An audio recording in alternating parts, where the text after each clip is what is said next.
Grupo Expansión. México tiene sed y la sequía se ha extendido en más del 60% del territorio nacional y ha comenzado a causar estragos. La falta de lluvia tiene las presas y embalses en los peores niveles en décadas, causando que la población comience a padecer por falta de agua para sus actividades cotidianas. De acuerdo con el monitoreo de sequía de la Comisión Nacional del Agua, para el corte del 31 de enero, 1.565 de los 2.471 municipios del país padecían algún tipo de estrago por la falta de agua. Es febrero y los pronósticos indican que en el 2024 será especialmente seco y las lluvias serán escasas, por lo que las autoridades de los 3 niveles de gobierno han comenzado a tomar acciones para evitar una emergencia con el tema, al tiempo que vemos cómo comienzan a crecer protestas y manifestaciones de pobladores y vecinos por la falta constante de agua en sus viviendas. Pero, ¿dónde está el origen del problema? ¿Cuál es la responsabilidad que tenemos los ciudadanos, gobiernos y las empresas? ¿Qué medidas y acciones se pueden tomar para evitar el problema? De esto vamos a platicar hoy en Política y otros datos. Política y otros datos. Segunda temporada. La vida pública a debate. Política y otros datos. Buen jueves, bienvenidos a Política y otros datos. Soy Mariela Ibarra, editora política de Expansión, y saben que es un privilegio que nos dejen compartir con ustedes unos minutos. Y hoy les queremos pedir que si no se han suscrito, lo hagan y activen las notificaciones para que podamos avisarles cuando este episodio haya salido del horno para ustedes. Por ahora vamos a arrancar porque ya están por acá Viri Ríos y Carlos Bravo Regidor.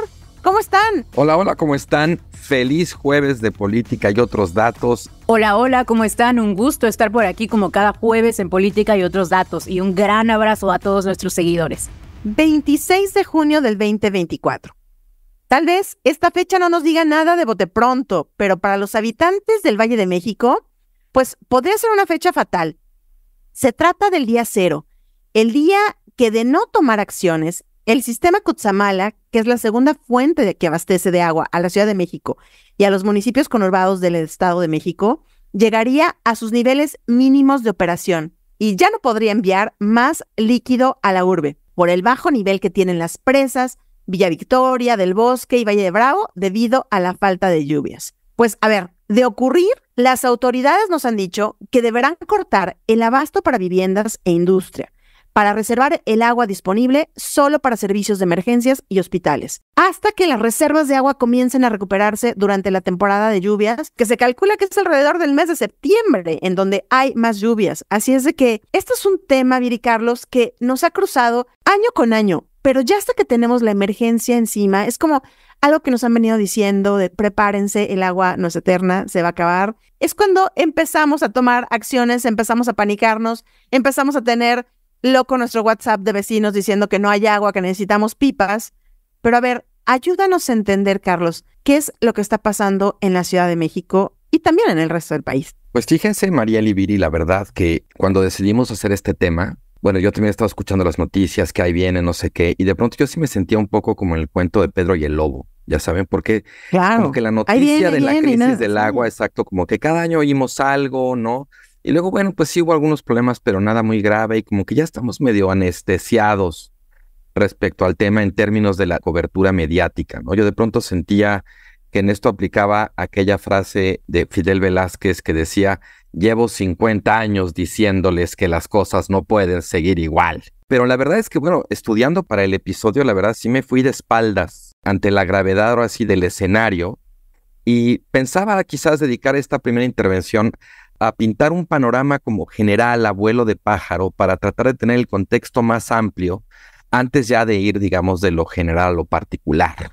Y bueno, lo primero, digamos, que me parece importante es decir que la demanda de agua en el mundo se ha multiplicado por 6 durante los últimos 100 años. Y entre 2000 y 2050 se espera que aumente más de un 50%. Y bueno, obviamente hay muchas causas de esto, pero las más obvias son pues el crecimiento demográfico, el desarrollo económico, el cambio en los patrones de consumo, ¿no? Más o menos el uso del agua crece a nivel global a un ritmo de 1% al año.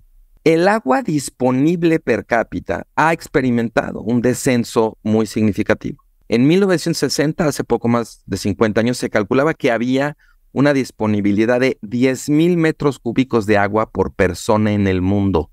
Y esa cifra actualmente es de poco más de 3,000. Es decir, tenemos una tercera parte de disponibilidad de lo que teníamos hace 60 años. Esto, insisto, está pasando en todo el mundo. Esto es a nivel global.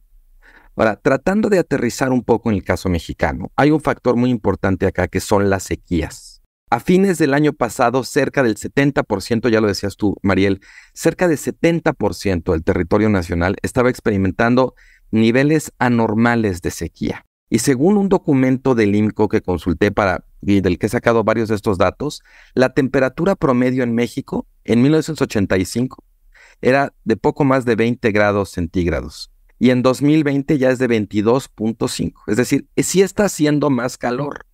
Y eso es lo que explica en parte el tema de que las presas estén promediando por debajo de, digamos, de sus niveles históricos. Ahora, antes de entrar propiamente en materia, creo que es muy importante también mencionar cómo se usa el agua. Porque ahorita, digamos, estamos empezando a hablar de la crisis del agua por la escasez, pues, en las ciudades, ¿no? De que no va a haber agua para que nos bañemos, para cocinar, para lavar, etcétera. Pero la inmensa mayoría del agua que se consume no es para ese tipo de uso. El uso agrícola es el más importante. A nivel global, representa cerca del 70% de todo el volumen de agua que se usa en el mundo. Y México anda más o menos alrededor de ese promedio, 70-75% para uso agrícola, que es bueno, pues de ganadería, de acuacultura, ¿no? Para producción de alimentos de consumo humano, forrajes, producción ganadera. Entre el 70 y el 75% del agua se va para eso. Luego viene lo que se llama el abastecimiento público, que es el consumo doméstico y público urbano para empresas, comercios, servicios, que es de alrededor del 15%. Y luego, bueno, el agua para fines termoeléctricos, ¿no? Para producción de energía eléctrica, que es el 4%. Y ya para terminar, otra cosa que aprendí y que me llamó mucho la atención es la gran diversidad geográfica que hay en México en cuanto a la distribución del problema. Porque hay zonas del país en las que existe una gran disponibilidad de agua y un consumo bajo por habitante, por ejemplo, en la frontera sur, en el Pacífico Sur o en la región del Golfo Centro, y otras zonas en las que es al revés. Así es que, digamos, aunque nos vayamos a enfocar más quizás en el caso de la ciudad ahorita, hay que decir que más que una crisis del agua, probablemente debemos hablar de las crisis del agua. No solamente por los distintos niveles, digamos, de lo global a lo local, o de temas de disponibilidad, de distribución, de consumo, de desperdicio, sino también porque, aunque sea un tema general, experimenta variaciones muy significativas según temporada y región. Es un asunto súper complejo con un montón de aristas y para cuya atención se requiere de un esfuerzo en un montón de frentes, político, financiero, social, de inversión, infraestructura, en fin, de todos los temas que hemos tocado en los 3 años que llevamos en este podcast. Yo siento sinceramente que este es el más complicado. Da vértigo cuando uno se asoma a sus dimensiones y a su complejidad. Es enorme, Carlos, y yo creo que este va a ser uno de los temas que van a cruzar, ya lo hablaremos más adelante, que van a cruzar además las campañas. Este será un tema obligado para preguntar a quien quiere gobernarnos, a quien quiere dirigir el país, qué acciones va a tomar para poder no solo solventar esta crisis, sino más bien dotar de agua, pues en los siguientes años. Va a ser un reto enorme. Pero Viri, a ver, ¿cómo estás viendo tú? Tú escribiste un capítulo entero en tu libro No es normal, en la nueva edición, en donde traes datos demoledores sobre cómo usamos el agua, quién es el dueño del agua, cómo están las concesiones. Platícanos, Viri, un poquito sobre esto para ir desmenuzando un poquito todos estos datos que nos vas a dar. Bueno, yo, Mariel, Carlos, como ustedes saben, yo tengo una fascinación por estudiar las fuentes de las desigualdades de nuestro país y sus relativas mafias, pues ya sean legales o ilegales, que crean privilegios inmerecidos en nuestro país. Y debo confesarles que cuando yo empecé a pensar en la nueva versión de mi libro, bueno, varios temas se habían quedado en el tintero, pero creo que ninguno era más importante que el tema del agua. Entonces, justo en No es normal, en esta nueva versión, tengo un capítulo que se llama El cártel del agua. Y ahí en ese capítulo describo con lujo de detalle qué es lo que está sucediendo. Aquí les confieso que mi experiencia es un poco similar a lo que mencionabas, Carlos, porque pienso que no hay una mafia más grande en México que la mafia que controla el agua. Es en el agua en donde se ejemplifican y se evidencia el poder de los poderosos en México y la debilidad que tenemos los ciudadanos para acceder al agua de forma justa. Y es que el problema del agua en realidad es relativamente sencillo de identificar. Nosotros sabemos qué está pasando, sabemos quién se está quedando sin agua. pero es muy difícil de resolver porque para resolverlo se tienen que tocar las cuerdas más importantes del poder, las cuerdas que verdaderamente manejan a este país. Actualmente, les platico un poquito cómo funciona la distribución del agua. Actualmente lo que tenemos son reglas que básicamente permiten que el sector empresarial, sobre todo el sector agroindustrial, es decir, las personas que se dedican a la agricultura en gran escala, sean de facto los dueños del agua en México y sin que nadie diga nada. Cerca del 75% del agua se usa para la agricultura y mucha de esa agua está manejada por unos organismos privados que se llaman los distritos de riego. Los distritos de riego básicamente son individuos, pero también pueden ser familias o pueden ser empresas, que toman decisiones privadas sobre cómo se distribuye el agua en México. Ellos tienen acceso a concesiones, estas concesiones las pueden explotar y, por cierto, no pagan un peso sobre el agua que reciben de estas concesiones. Sin embargo, y este es como en donde se pone pues todo muy grave, si alguien tiene una concesión, si alguno de estos distritos de riego tiene una concesión y no utiliza todo el agua que le fue concesionada, ellos pueden vender esa agua. Entonces, de facto, lo que está sucediendo en lugares áridos, por ejemplo, en lugares como Tijuana, es que cada año el gobierno le tiene que comprar agua al distrito de riego. En particular, ahí hay un distrito de riego muy famoso que se llama el Distrito 14. Porque cada año Tijuana, la población de Tijuana se queda sin agua y tiene que recurrir a comprarle esta agua pues a estos organismos privatizados que no pagan por el agua, que simplemente pues la han concentrado en sus manos y no han permitido y no permiten de ningún modo que el consumo humano pues esté por encima de sus intereses empresariales. Es por eso tan importante, y bueno, obviamente podemos continuar este tema infinito porque hay muchísimas aristas, pero una arista muy importante es la siguiente, es resolver este problema que estamos enfrentando. Va a requerir sí o sí cambiar la forma en la que se distribuye el agua. Muy probablemente quitar estos cotos de poder que existen tanto en los distritos de riego como en otras empresas que tienen concesiones y redistribuirlo de forma que los habitantes podamos tener acceso a esta agua que hoy por hoy está monopolizada por fines industriales y para fines empresariales. Y ese cambio va a requerir pues una lucha política de primer frente, una lucha política en donde se ponga al frente el consumo humano y en donde se cobre lo justo por la distribución del agua. Hay todo un debate sobre si el agua es muy barata o no, sobre si tú, yo, María del Carlos, sobre si nosotros pagamos muy poco por nuestra agua.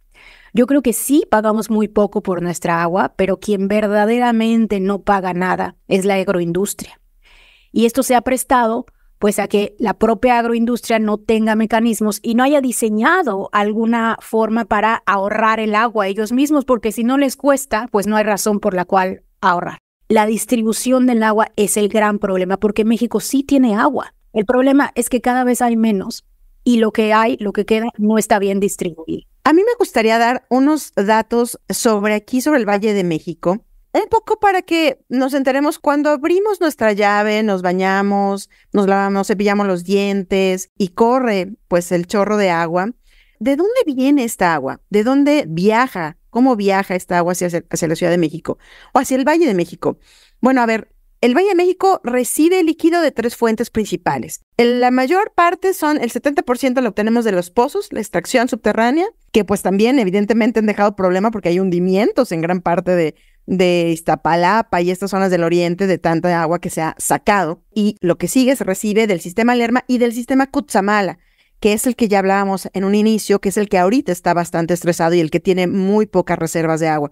Para darse una idea, la capacidad máxima de este almacenamiento del sistema Cutzamala es de 782 millones de metros cúbicos, enorme. En noviembre del 2023, el gobierno de la Ciudad de México y la Conagua decidieron cortar un poco el suministro, frenar un poco el suministro que nos llega a la Ciudad de México, porque en ese sistema de presas solo había 311 millones. O sea, la capacidad es de 782 y ahorita, en noviembre del año pasado solo había 311 millones. Bueno, para que nos demos una idea, en noviembre del 2020, este sistema nos dotaba con 15.5 metros cúbicos por segundo a la zona metropolitana del Valle de México.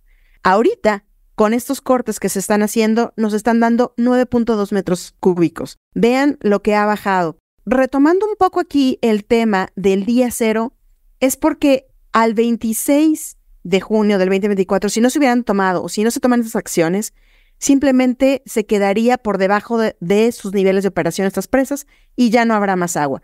Estamos en una incógnita, no sabemos si vamos a alcanzar a recuperar, porque sí dependemos de la lluvia. Y como decía Carlos en un principio, también decía yo, la sequía nos pronostica que va a ser un año especialmente seco y en donde tendremos muy poca lluvia este año. Aquí la sufrimos, ¿no, Carlos Viri? Porque la sufrimos por sequía ahorita, pero después se nos vienen unos tormentones que también ahogan la ciudad, porque bueno, ya sabemos lo que sucede, se desbordan los drenajes y todo, pero estamos a expensas de que ocurra algo así, de que venga una lluvia extraordinaria que nos ayude a llenar las presas. Pero a ver, esto también tú decías, Carlos, tiene un trasfondo en muchos temas. ¿Cuánto es lo que estamos dando? Hay un tema de cuánto es el dinero que se le está dotando a estos organismos. ¿Cuáles son las decisiones políticas que se están tomando? A ver, ¿por dónde quisieras platicar, Carlos, ahora en este segundo bloque? Mira, yo creo que es importante, digamos, añadirle una capa, digamos, adicional de complejidad, que es el contexto electoral. O sea, la verdad es que ya es demasiado tarde. O sea, podemos tomar algunas medidas de mitigación, digamos, pero la crisis del agua en el Valle de México ahora sí ya nos llegó. Y bueno, pues estamos ahorita jugando un poco en el volado de a ver si llueve lo suficiente para compensar el año. El año pasado llovió menos que el promedio de muchos años anteriores, entonces digamos que los pronósticos no son muy buenos. Pero yo creo que es importante el tema del contexto electoral en dos sentidos. El primero, porque creo que obviamente se va a convertir en un tema, digamos, de estira y afloja, de reproches normal. Como me gusta decir a mí, la temporada electoral es temporada de caza. Y esto pues, se va a convertir desde luego en un insumo para el conflicto, ¿no? Para el reclamo, la exigencia, etcétera. Pero creo que hay una segunda dimensión de eso que tiene que ver con que todos los diagnósticos sobre el problema del agua en la Ciudad de México repiten una y otra vez que hay un muy fuerte deterioro y una gran obsolescencia de la infraestructura del agua en la ciudad. Más allá de que, bueno, más allá de decir la obviedad de que las grandes obras de infraestructura de las décadas por venir van a tener que atender este problema. Es que, la verdad, el tema del agua no es un tema de obra pública de relumbrón ni de lucimiento. O sea, no se puede presumir como se presume inaugurar una carretera, una refinería, un parque. Y los tiempos de la obra pública relacionada con el agua tampoco se ajustan a los ciclos electorales. Yo recuerdo haber leído hace mucho tiempo, ahora no me acuerdo dónde ni de quién, un artículo que describía muy bien como esta suerte de incentivo perverso que con el tiempo se ha hecho muy evidente en México, digamos, como consecuencia de nuestro proceso de democratización, que fue haber terminado restándole prioridad a este tipo de obra de política pública que es necesarísima en términos de gobernanza, en términos de derechos, que si no se atiende además puede generar una tremenda conflictividad social, pero que en sentido estricto genera muy escasos réditos electorales. Y además es súper difícil de hacer porque involucra un montón de actores. El agua es de esas cosas que tienen como facultades concurrentes. Todos los niveles de gobierno tienen facultades ahí, tienen alguna cosa ahí metida, ¿no? Y bueno, hay mucho, como se llama, el stakeholder, mucha gente que tiene interés, la población, las empresas, los gobiernos, ¿no? Y eso lo vuelve un asunto particularmente difícil de manejar. Creo que el contexto electoral ahorita va a ser particularmente evidente, por un lado, que la politización electoral va a servir, digamos, como un insumo para el conflicto, va a obligar probablemente a todos los actores a posicionarse, a improvisar propuestas ahí que no se han hecho en, no sé, 20, 30 años de gobierno. Ahora en las elecciones todos van a estar como tratando de atender, o así que de echarle agua al fuego electoral que va a generar este tema. Pero por el otro lado, pues sí, tenemos que vernoslas con el hecho de que si no se ha hecho toda esa inversión en infraestructura es porque los propios incentivos electorales, la verdad es que no ayudan para eso. Yo sí veo con muchas ganas, sobre todo a la oposición en la Ciudad de México, de tomar el tema del agua como parte de las campañas electorales que pues están a punto de iniciar, evidentemente acusando que no se ha metido el dinero suficiente sobre todo a reparar, a sustituir estas tuberías, pues desde hace más de 60, 70 años o más, que las tenemos, que todavía son de asbesto, que tienen por ahí el 40% del agua que se desperdicia en fugas, bueno, estos datos que ya conocemos, y que siento que sí va a ser un terreno muy fértil para el tema electoral, que yo espero, Viri, no sé tú, podamos aprovechar y de verdad arrancarles a quien sea de cualquier partido compromisos muy importantes para inversiones en agua, ¿no? Muy importante, no solamente yo diría la inversión en el agua, que bueno, gran parte de esto, el gran problema de esto es también el dinero, sino también una regulación nueva. Yo le llamo un cambio en la lógica del uso del agua, y esta lógica debe cambiar por completo. Debemos dejar atrás, por ejemplo, este modelo que permite que haya concesiones enormes de lo que yo platicaba, en manos de muy pequeñas empresas, en manos de individuos, de familias, de privados. Y en vez de eso se tiene que pasar a un uso coordinado, un uso regulado, un uso, ¿cómo llamarlo?, unificado del agua, en donde el agua se considere un bien que deba ser usado para el bien común. Y esto no significa necesariamente eliminar todas las concesiones, pero lo que sí se necesita de manera urgente es regularlas, es monitorearlas, es ordenarlas, y es hacer que todos los incentivos pues estén alineados. Alguien que habla mucho de este tema y que yo sigo mucho es una organización que se llama Agua para Todos. Y Agua para Todos, si yo tuviera que resumir lo que ellos dicen y lo que ellos plantean a lo largo de años de investigación, es que se tienen que cambiar las concesiones de agua de 3 formas muy importantes. Primero es atender cómo se otorgan estas concesiones.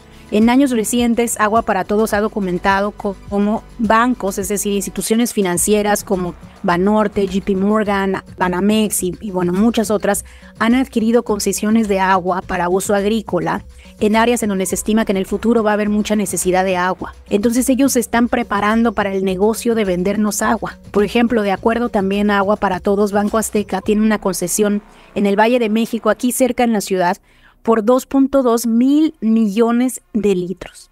Y otro banco, el Banco Santander, tiene una en Quintana Roo, en donde también obviamente se necesita mucha agua por motivos del turismo, de 1.8 mil millones de litros de agua. Entonces, bueno, estamos hablando de que esto sería suficiente para abastecer a cerca de 40,000 personas durante un año. Un segundo punto muy importante es que se debe lograr que quien reciba las concesiones pague por las concesiones.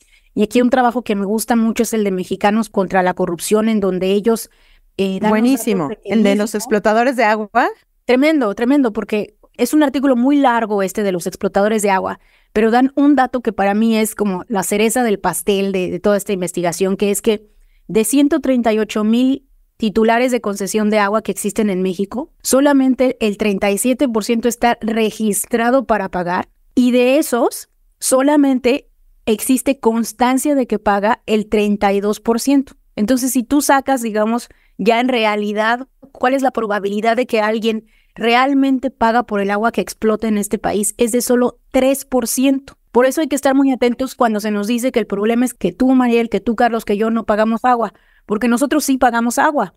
Los que no pagan agua son los agroindustriales y son las grandes empresas que tienen estas concesiones en muchísimos de los casos. Y finalmente, un tercer punto es que las concesiones como que se han vuelto un poco tierra de nadie, porque la CONAGUA, que es el organismo que debería estar atento a la regulación y a la inspección de estas concesiones, les voy a dar un dato que es tristísimo. Tiene 180 inspectores nada más. 180 inspectores para cubrir 527,000 concesiones de agua que deben monitorear. Entonces, ¿esto qué significa? Significa que no tienen mano de obra disponible para ni siquiera saber con certeza si las personas que están extrayendo el agua que les toca o más. Y como en muchas de las ocasiones las concesiones comparten acuíferos, es decir, extraen agua, es como un popotito que tú introduces, digamos, a la tierra y extraes agua. Si tú extraes agua de más, pues de pronto te puedes estar robando o puedes estar extrayendo el agua que le toca a otra concesión o que le toca a otra ciudad o que le toca al uso humano. Entonces, bueno, aquí sí hay una necesidad urgente de un Estado que regule mejor y que monitoree con urgencia, porque el cambio climático ya llegó. Fíjate que hablando de este gran trabajo que ya citabas tú, Viri, los explotadores del agua, que fue además un grupo de reporteras muy talentosas que hizo este trabajo, este reportaje premiado, además. Nada más por decir algo, miren, ellas ponían algunos de los problemas que encontraron en esta investigación. Mineras que dejan secas a comunidades. Hay empresarios que acaparan volúmenes de agua que serían suficientes, dicen, para atender las necesidades de una comarca entera. políticos que riegan sus ranchos sin problema. ¿Cuántas veces hemos visto esto, no?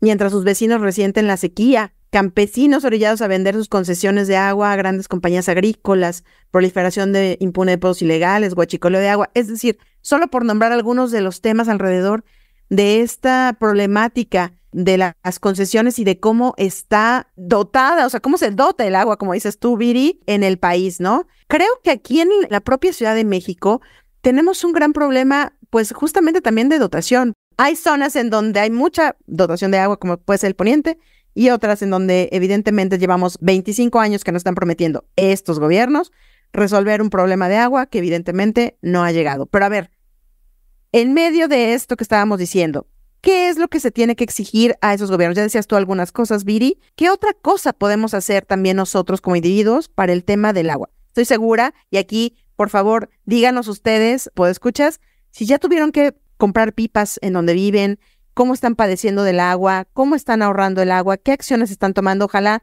nos puedan dejar sus comentarios aquí y puedan contestar una encuesta que les vamos a dejar en el enlace. Bueno, pues miren, la verdad es que hay una lista inmensa de recomendaciones de política pública para atender las crisis del agua. A mí la que me llamó más la atención, porque me pareció que de alguna manera capturaba un poco la complejidad también que tiene este tema, tiene que ver con lo que se llama el monitoreo del uso de agua.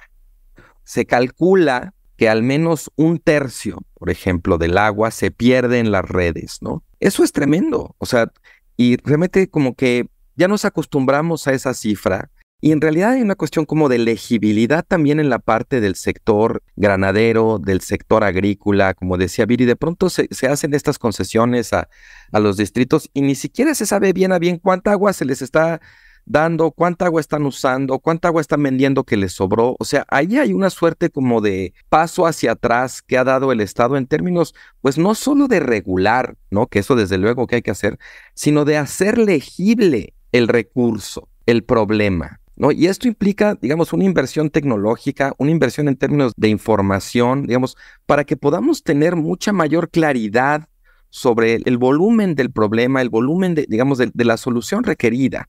A mí me gusta mucho esta idea de lo que llaman el micromonitoreo a nivel como muy municipal y el macromonitoreo a nivel como industrial. Y más allá, digamos, también de la parte de los incentivos perversos de otorgar las concesiones de este modo, de manera que pues no haya de alguna manera ninguna razón para que quienes están haciendo negocio con eso pues traten de cuidar el agua, es todo lo contrario. Es un poco lo que se llama la tragedia de los comunes, pues yo te lo doy y tú gástatelo y pues otro va a hacer lo mismo y realmente no hay una manera de organizar de alguna manera la cuestión para ahorrarlo, para generar un bien común, no nada más es como la explotación individual, privada. Yo entiendo que en muchos sentidos de pronto el Estado ya no se puede hacer cargo. Muchas veces queremos como que el Estado entre un poco para frenar a los privados que despliegan comportamientos rapaces, pero me parece que en este caso pues tendrá que ser una cosa público-privada, pero que sin esa legibilidad que decía del monitoreo, pues realmente va a ser muy difícil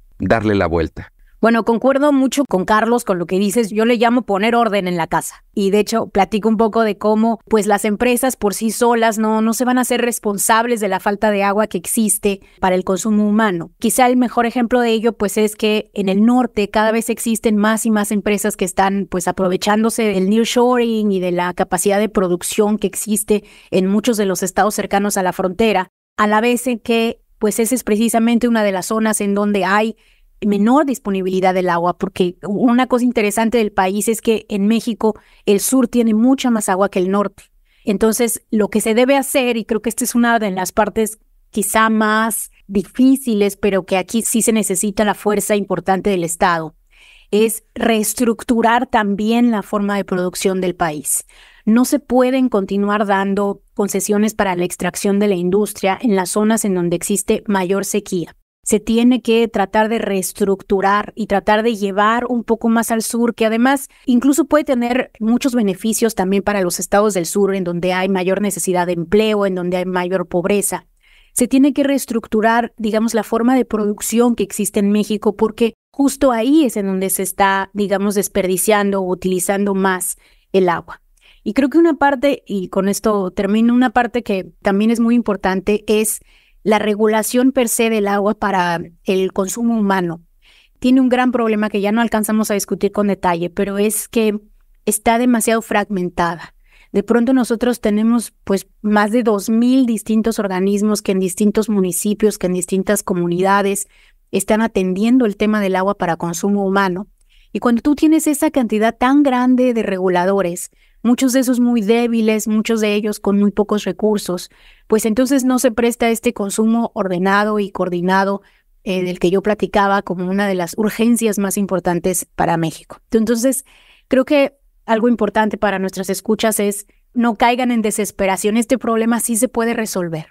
Este problema para resolverse se necesita una importante cantidad de voluntad política, un Estado regulador, un Estado fuerte que ayude a que el agua vaya a quien más lo necesita y no necesariamente solamente a la industria o a quien puede pagar más por el agua. Es un problema que sin duda se tiene que resolver y urge resolverlo pues de manera muy eficiente lo antes posible. Un tema sin duda con muchísimas aristas que estaremos siguiendo porque pues como decimos, el pronóstico no es bueno para esta época de sequía, así es de que seguramente lo seguiremos aquí, les platicaremos en qué va. También seguiremos en este contexto pues la reforma que presentó el presidente López Obrador para limitar las concesiones a particulares, de las que ya más o menos hablábamos la semana pasada en nuestro episodio anterior. Pero antes de despedirnos, les queremos platicar que les estamos dejando una pregunta sobre el tema que tratamos en este episodio para que nos puedan dejar sus respuestas y una opinión para esta semana y las vamos a estar leyendo en el próximo episodio. A ver, la encuesta para esta semana es: ¿qué acciones están haciendo para ahorrar agua? ¿Ya han tenido que pedir pipas, por ejemplo, en su edificio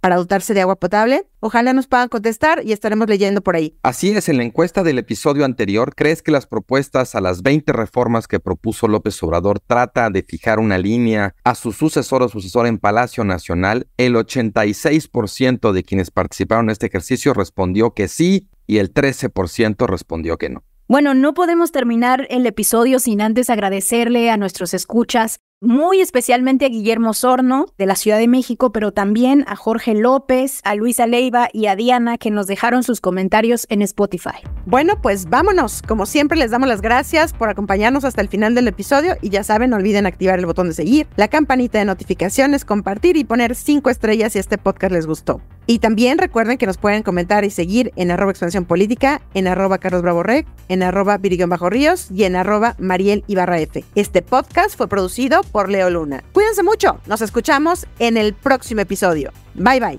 Toda la información, detalles y seguimiento de los personajes políticos de México y el mundo en politica.expansión.mx. Me enteré en Expansión. Política y otros datos es un podcast de Expansión. Hey Hawk fans, even if it's been years since you graduated, the Hawkeyes are your team for life. Well, you can have a Farm Bureau agent for life. And auto, and home and business insurance. Imagine that. One insurance agent for everything. It's that simple. Former Hawkeye and All-American Mitch King can be your Farm Bureau agent for life. Call Mitch at 319-653-5428. Tell him the walk-on sent you. That's 319-653-5428. It's your future. Let's protect it. Farm Bureau Life Insurance Company, Farm Bureau Property and Casualty Insurance Company.